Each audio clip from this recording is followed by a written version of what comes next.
아멘. 오늘 주시는 말씀 여호수아서 1장 3절과 4절 말씀입니다. 여호수아서 1장 3절과 4절 말씀.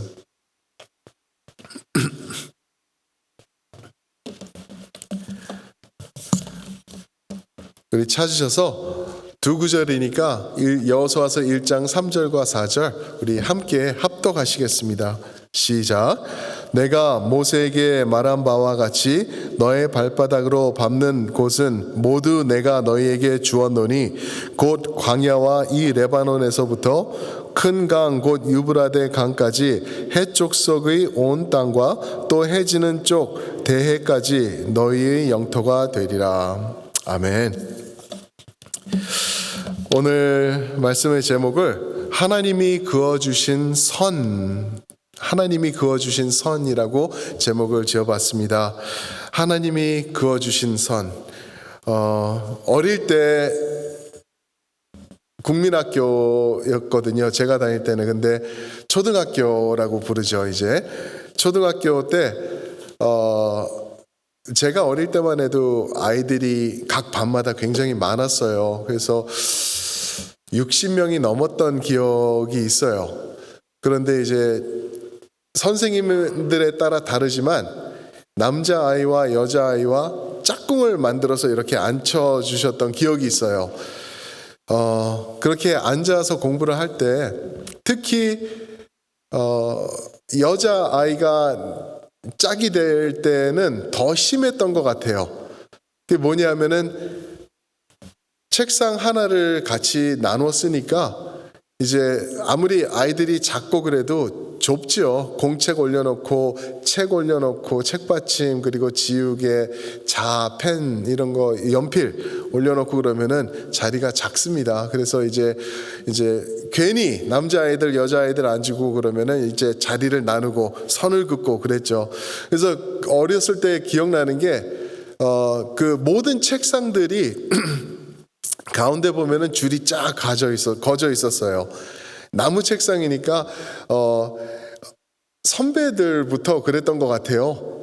선배들 때부터 이렇게 칼이나 뭐 뾰족한 것 같고 이렇게 그었던 그 자국이 계속 대물림해서 더 굵어지고 더 진해지고 그렇게 해서 내려오고 그 선 넘지 말라고 짝들과 앉았을 때 선 넘어오지 말라고 딱 그런 식으로 하고 앉았던 그런 어렸을 때 기억이 났습니다.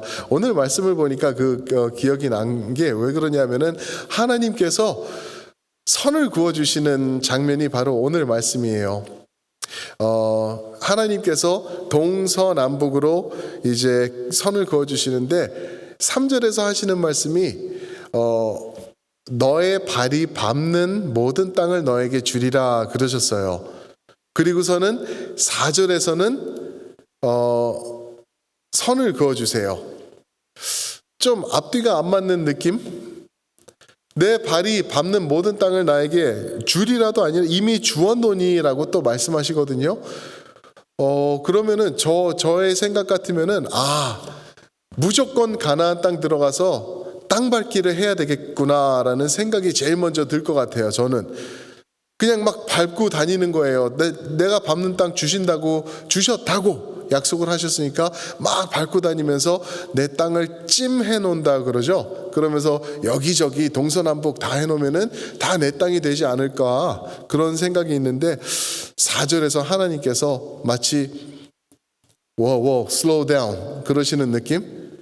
그러면서 여기를 너희 땅으로 준다라고 또 하나님께서 동서남북 북쪽으로는 유브라데 강 저쪽 위쪽에 있는 유브라데 강을 비롯해서 그 밑으로 그리고 남쪽으로 또 해 뜨는 쪽 해 지는 쪽 해가지고 동서남북을 정확하게 하나님께서 그러나 대충 그려주세요. 그리고 그 대충 그려주신 땅들이 정확히 나오는 게 이제 13장부터 21장 땅을 분배하는 모습에서 정확히 나오게 되죠. 그래서 여호수아서를 이렇게 보시면은 한 네 개로 구분을 할 수가 있어요. 1장부터 5장까지 보시면은 건너라, 땅을 건너라. 건너서 하나님의 땅으로 들어오라라는 내용입니다. 그리고 6장부터 12장까지 보시면은 정복하라, 싸워서 정복하라, 이기라 라는 그런 내용이 있고요. 그리고 13장부터 21장, 지금 저희가 보고 있는 그 부분에서는 나누라, 분배하라, 이제 땅을 나누라 라고 말씀하시죠. 그리고 맨 끝에 가서는 22장부터 24장까지 보시면은 이제 섬기라, 너희 땅이 되었지. 그러니까 그 땅에서 하나님을 섬기라라는 그러한 내용으로 이제 여호수아서가 이게 풀어져 나가는 것을 볼 수가 있습니다. 근데 참 난감해요. 지금 13장 들어와서 지금 내일은 저희가 15장을 볼 차례인데 이 보면은 너무나 생소한 이름들이 너무나 많은 거예요. 너무나 모르는 이름들이 많아요. 처음 들어보는 이름. 그래서 거의 4분의 3 정도가 4분의 3 이상 되는 그 도시들 이름, 점령한 땅, 너에게 분배되는 성, 이런 것들이 우리가 다시는 그 땅의 이름을 들어보지 못하는 그러한 내용들로 가득 차 있는 말씀이 이제 14장부터 이렇게 들어가면서 21장까지 지속되고 있어요. 그러면서도 하나님께서 이 한자 한자가 정말 중요한 자리인데 성경에다 그거를 다 일일이 기록하도록 그렇게 주셨어요. 왜 그러셨을까? 왜 땅 분배를 정확하게 동서남북으로 그려주시고 이제는 뭐 3,500년이 지난 오늘에 와서는 우리가 그것을 알 수도 없고 어딘지도 모르는 그러한 이름들을 정확히 그렇게 나열해 주시고 설교하는 자는 그거 가지고 어떻게 설교하라고 아무 정보가 없는데 그런 내용들을 쫙 써주시면서 이거를 뜻이 무엇일까? 하나님께서 모든 말씀은 중요하다. 그리고 우리에게 도움이 된다라고 말씀하셨는데 도대체 이게 무엇일까라고 생각해 보다가 고민을 많이 하다가 1장에 와서 이 구절을 보고 그냥 그런 뜻이겠다라는 것을 제가 깨달은 것들이 있어요. 그게 무엇일까? 그런 땅들 주시고 경계선을 그어주신 이유는 바로 하나님의 선을 넘지 말라는 것. 하나님이 그어주신 선을 넘지 말라는 그 진리입니다. 마치 옆에 앉은 짝꿍이 선 그어준 선배 대대로 내려오던 그 책상에 그어져 있는 선, 그 옆에까지 자기 지우개 놓고 책받침 놓고 이거 넘지 마 그러면서 얘기했던 것처럼 하나님도 저희에게 선을 그어주니까 이 선 안에만 있어라라고 말씀하신 것 같아요. 영국 영토라 그러죠. 영국 영토에 그런 말이 있죠. Sun never sets in British Empire. 그죠? 태양은 영국 영토에서 절대 지지 않는다. 저는 멋있는 얘기다. 그렇게 이해를 했었는데 결국에는 영국이 자기네들이 집어삼킨 땅들이 지구 온 면에 있기 때문에 태양은 어디선가 영국의 지배하는 땅 위에 계속 떠 있다라는 뜻이죠. 과연 그런 모습이 하나님이 원하시는 모습이었을까? 영국 너희는 내가 축복하고 복을 많이 주니까 모든 땅들 약자에게서 땅을 탈취하고 그 사람들에게서 뺏어서 죽이고 갈취하고 그 땅을 취해라. 영국의 영토는 태양이 지지 않는다. 그런 말을 해라. 그러셨을까? 절대 아닌 것 같아요. 하나님은 분명히 선을 그어주시는 분이신 것을 볼 수가 있죠. 그래서 선을 그어주시는 것을 보면서 기억해야 될 게 거기까지 또는 여기까지라는 말씀이죠. 하나님 앞에서 욕심은 금물이다. 나에게 주시는 그 경계선 안에 거하자. 거기까지 있자라는 그러한 진리를 우리가 깨달아야 될 줄 믿습니다. 잠언서 22장 28절에 보면은 비슷한 말씀이 있죠. 너의 선조가 세운 옛 지계석을 옮기지 말지니라 그랬어요. 지계석 그 boundary marker라고 그러거든요. 근데 지계석 하니까 그냥 제가 생각할 때는 맞을 것 같아요. 땅 지자 그리고 계산할 석, 돌, 그죠? 옛날에는 여기까지가 내 땅이다라는 거를 뭐 부동산에서 뭐 서류 갖고 그런 게 없으니까 돌을 갖다가 지게석을 그렇게 만들어 놓은 거예요.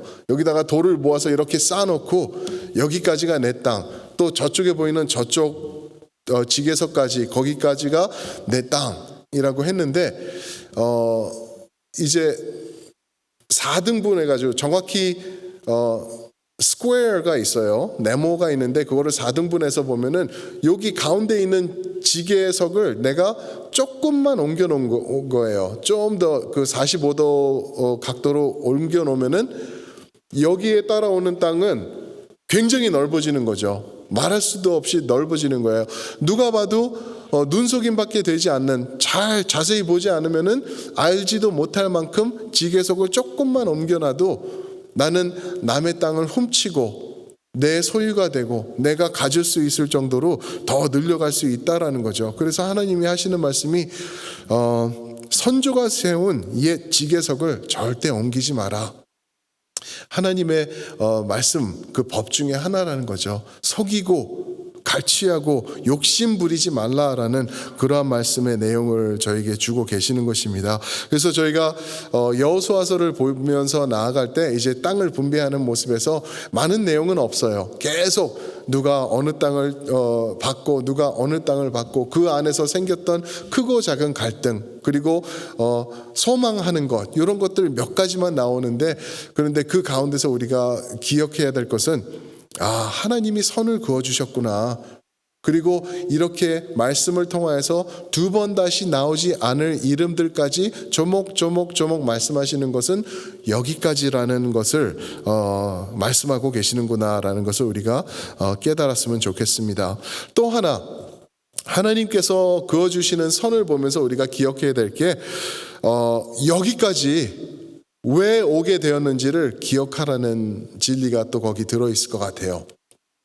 왜 여기까지 왔는지, 왜 하나님께서 이스라엘 백성을 그 2.5 밀리언 정도 되는 그 많은 사람, 3 밀리언까지도 보는데 그렇게 많은 사람들을 강을 건너고 광야를 지나고 또 물을 마시고 그러면서 먼지 뒤집어 쓰고 이곳까지 들어오게 되었는지, 왜 가나안 땅을 하나님께서 그들에게 주었는지, 그거를 보면은 답은 나오죠. 가나안 땅을 가나안 백성들에게서 뺏어서 너희에게 준다라는 거예요. 이거를 잘못 이해하면은 하나님 나쁜 하나님이네. 그 사람들은 무슨 죄야? 그 사람들이 무슨 죄가 있다고 남녀노소 할 것 없이 다 죽이면서 뺏어서 그 땅을 이스라엘 자기 백성들에게 주나? 그 하나님 별로 안 좋다, 이렇게 생각할 수가 있죠. 또 그렇게 보는 부류의 신학자들도 또 많이 있는 걸 알아요. 그런데 그거 절대 아니죠. 가나안 땅이 먼저 하나님의 백성들에게 약속되어지고 주어졌던 땅인데, 하나님의 백성들이 죄를 짓고 하나님을 따르지 않을 때 하나님께서 이제 노예 삼으셨죠. 결국에는 애굽의 노예로 들어가고, 그럴 때 그 땅의 새 주인들이 자리 잡으면서 들어왔는데 그 사람들이 너무 악한 거예요. 가나안 땅에 있던 사람들이 몰렉이라는 신을 섬기면서 자기 자식을 불에 태워 죽이면서 하나님이 정말 싫어하시던 것, 그런 일들을 다 한 거예요. 우상 섬기고 뭐 성적으로 문란하고 이런 난리들이 나고 있는 거죠. 더 심각하게는 영적으로도 더 악한 문제가 더 있었던 것을 우리가 볼 수 있죠. 거인들이 그 결과 생기고 막 문란하기 짝이 없는 그러한 세상으로 바뀌었던 거예요.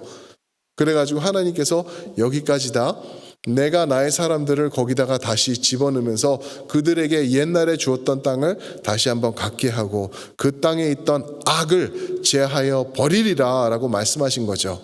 그래서 이제 그 땅에 있던 모든 죄악을 없이 하는 그러한 일 때문에 이제 가나안 땅으로 들어오게 된 것입니다. 다시 한번 하나님께서 예전에 주셨던 땅을 다시 한번 차지하는 자리로 나온 거죠. 이것을 보면서 이스라엘 백성들이 기억해야 될 것이 딱 그거였어요. 내가 여기서 힘이 세서 전쟁에서 이겨서 이 땅이 내 땅이 되었구나, 이거는 내 거야, 이게 아니었죠. 하나님을 기억해야 되는 땅이었어요. 너 한 거 없어.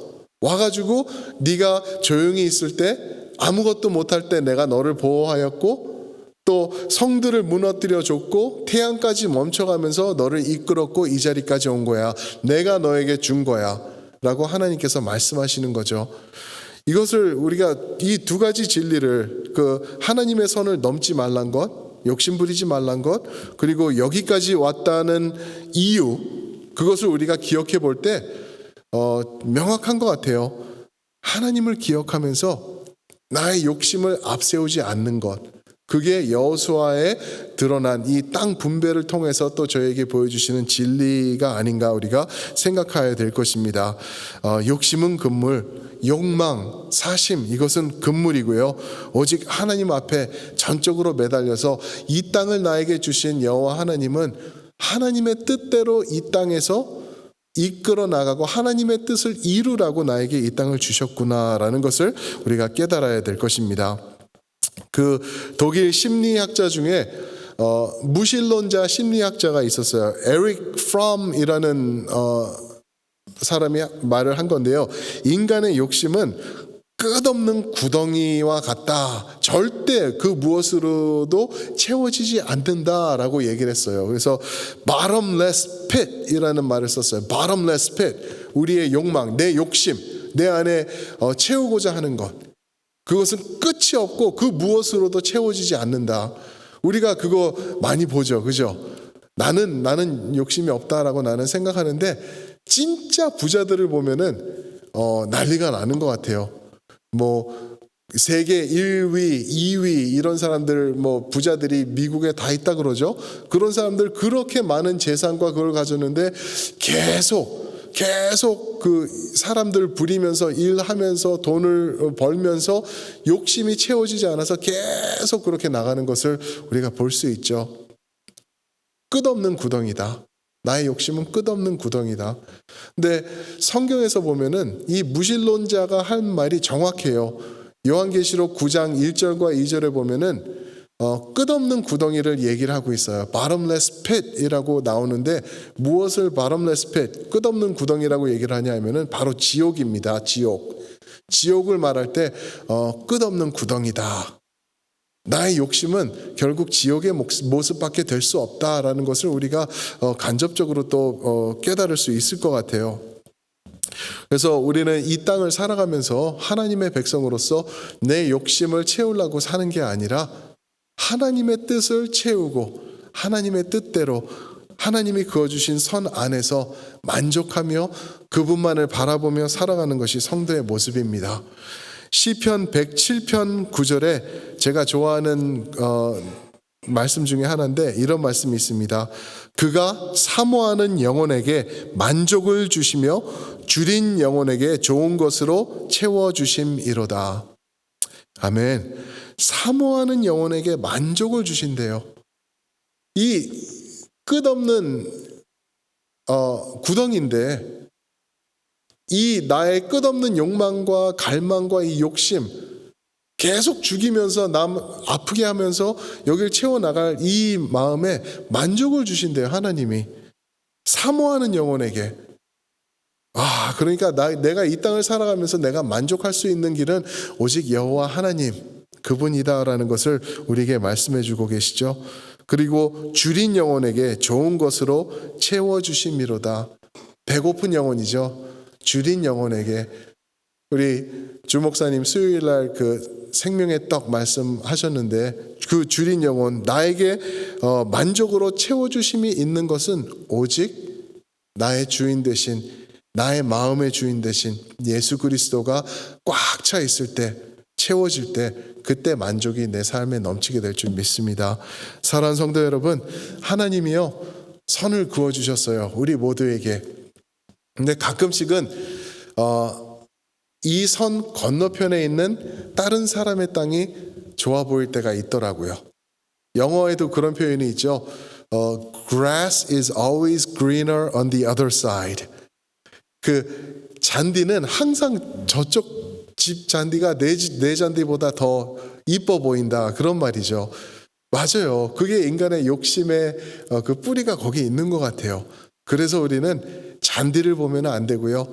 옆에 짝꿍이 그어준 그 선, 그거를 바라보면 안 되고 우리는 하나님을 바라보고 하나님 안에서 나에게 그어주신 선, 그리고 나에게 더해주신 그 하나님의 뜻, 그것을 이루면서 살아갈 때 내 영에 만족이 넘치고 주님께서 더 귀한 것으로 채워주실 것을 우리가 믿으시길 축원드립니다. 아멘, 아멘. 우리 이 말씀 붙잡고 한번 기도했으면 좋겠습니다.